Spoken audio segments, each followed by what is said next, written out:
Shazam. Shazam just showed up.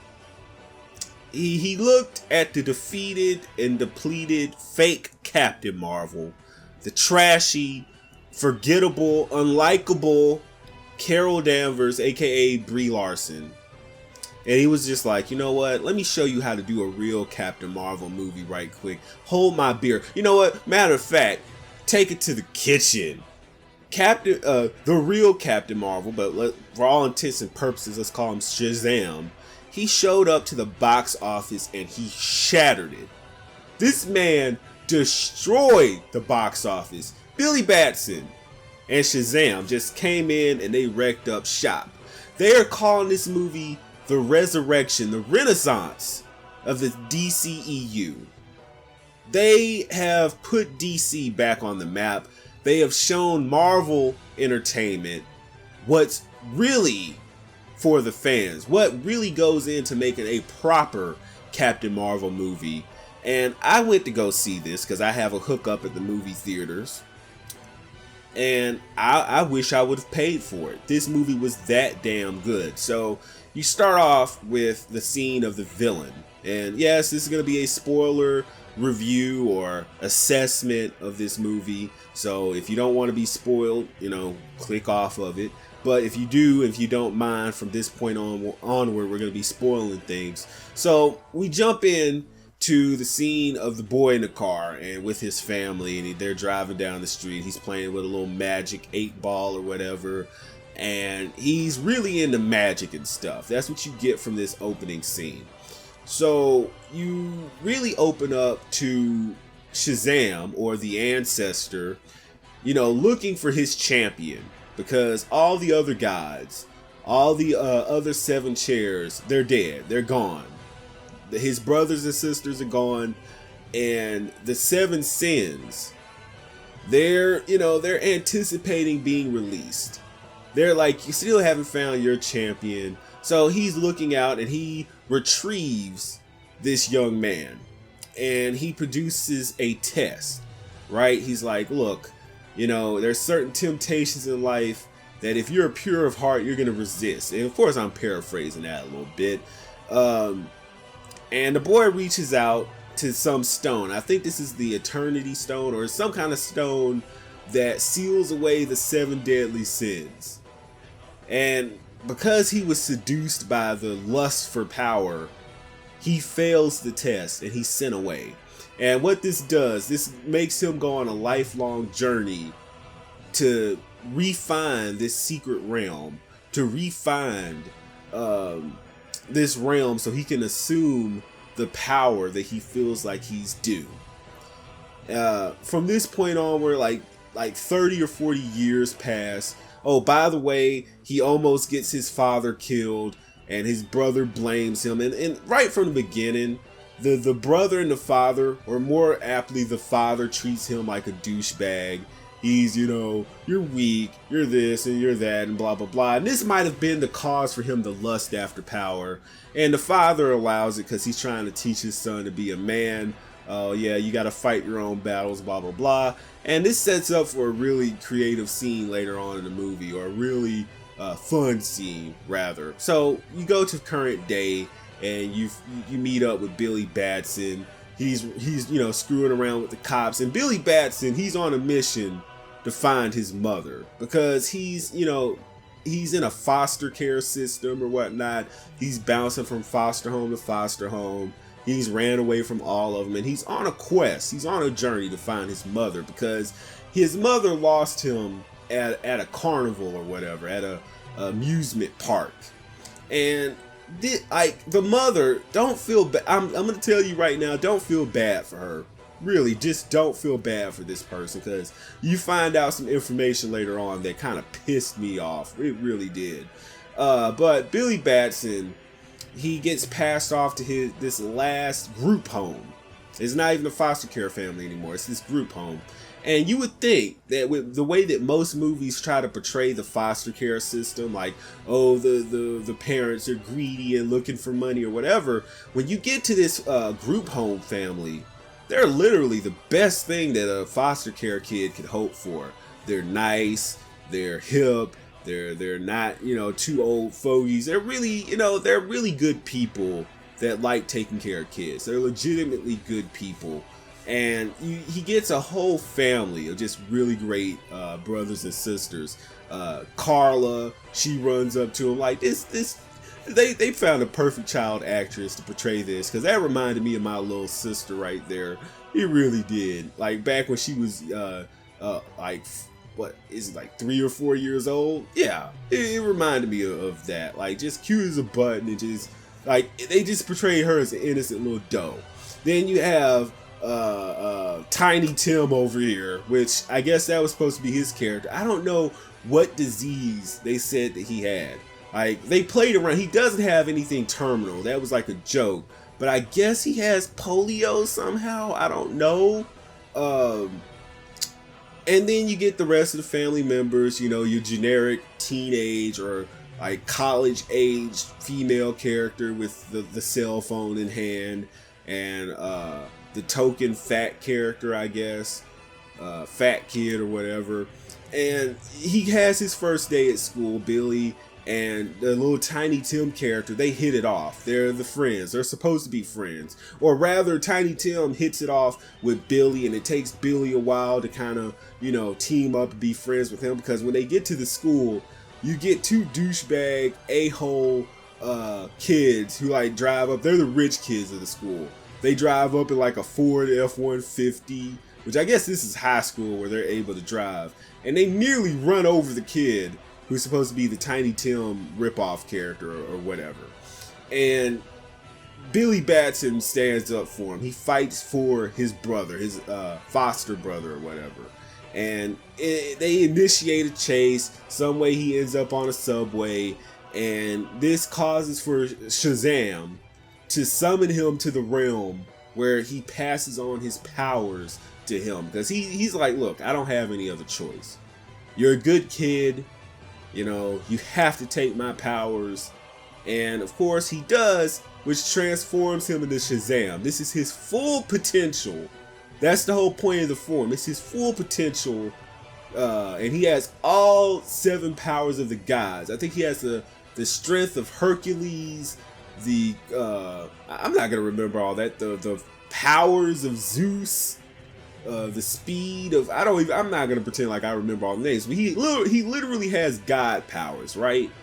So I'm looking at this, I'm like, so he could beat the snot out of Wonder Woman with ease. He could beat the snot out of Captain Marvel with ease. Like he's literally got god powers up in here. But you know, he returns to the mortal realm. He's got the powers. And Shazam warns him that, yeah, they're coming for you. The 7 deadly sins, they're coming for you. You gotta master your powers and da-da-da-da. And of course, you have the whole scene of him clowning around with them, showing them off. Like they even do a scene where he goes to get some beer because now, oh, I'm an adult, I can go get beer. And he drinks the beer and he's like, oh, this is disgusting. Then it's even a scene where he ends up going to a strip club. Now, I mean, they handled that tastefully. They didn't, like, you didn't see any nipple or anything. But this movie was fun. This movie took every avenue, every tasteful avenue, and they just did everything with excellence, right? My only dispute, really, was how they handled the villain. Now, the villain, of course, is the original boy that Shazam's approached that failed the test. And he's become a corrupted individual, and he never felt good enough in life, and this caused him just to become a evil, bald-headed beta Lex Luthor character. And he's really forgettable at first because I didn't know any better, and I didn't even remember his name. That's how bad it was. Even though they had a forgettable villain and a generic one at that, like the 7 deadly sins are fine. They are fine. Like when they did the opening scene where he went into the office to confront his father and brother, like this moment, I felt like, yeah, get your revenge. They treated you like crap for all of your life, and he did. Like, but all those innocent board members, they literally chewed people's heads off. Like this,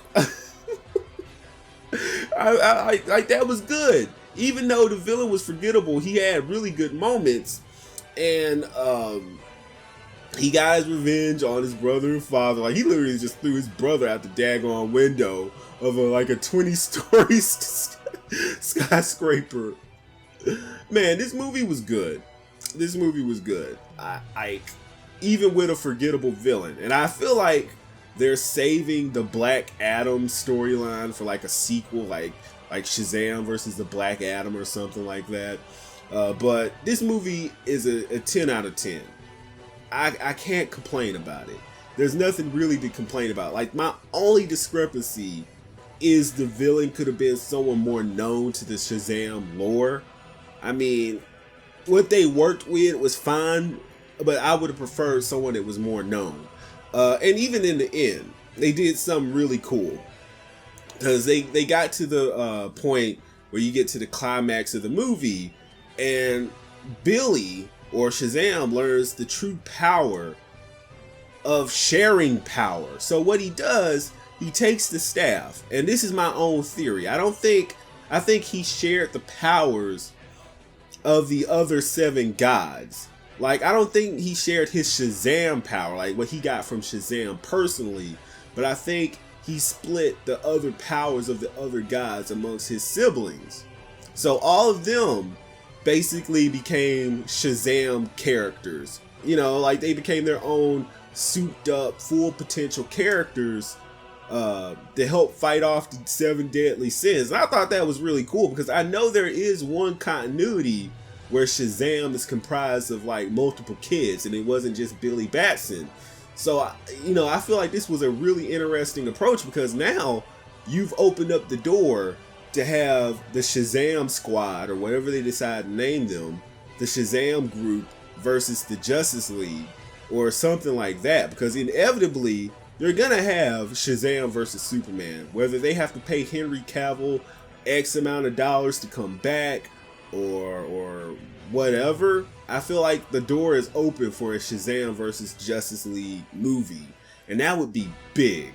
Or Shazam versus Superman, just for the sake of the tagline, or something like that. But I'm really excited for this. This movie was really good, had no politics, no agendas. It was just straight up entertainment. What entertainment is meant to be. I was not at any point bored. I was not sleepy. Nothing like that. And they even had great character development because, like I told you earlier on in the review, they had the mother. Billy eventually does find his mother. Now, his mother purposefully left him at that carnival. She is a-hole douchebag mother that she tries to give the sob story. I had you when I was 17 and then I'm like, you freaking left him all on his own, right? He could have been abducted. He could have been, like, it's tons of terrible things that could have happened to him at that age. And you were willing to leave him because, well, your father, he went to jail. Like, oh my God. Like, it is so terrible. And, like, now she's 32 or 33 years old. I guess she works at a fast food restaurant. I don't make fun of where people work at or whatever. But she works at a fast food restaurant, and now it sounds like she has an abusive a-hole boyfriend again. So even though she had one that went to jail, now she has another one that sounds like a complete redo of the first one. And I felt like Billy in that moment, he grew up. He had spent his entire life looking for his mother. And he gives, and this is really symbolic, he hands her a compass, and this is something that she won him at that amusement park. And he's like, you know what? You need to find your way. You need this more than I do. And that was a beautiful moment. And that's how you do character development. That's how you do a movie without pandering, without using gender politics or anything like that. Shazam is a perfect 10 out of 10. Even the dude that played Shazam, he played him perfectly. Like, they just everything with this movie was perfect. Perfect.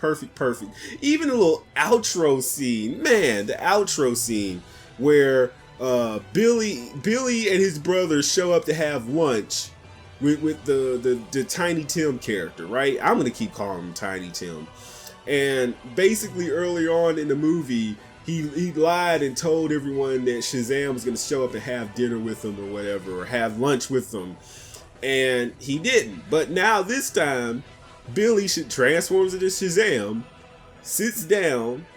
It's like, oh, here, hey, I know you. I'm cool. And this everyone, all the kids in the school just going wild and everything.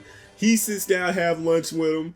And then Superman literally shows up too. So you have all the brothers and sisters.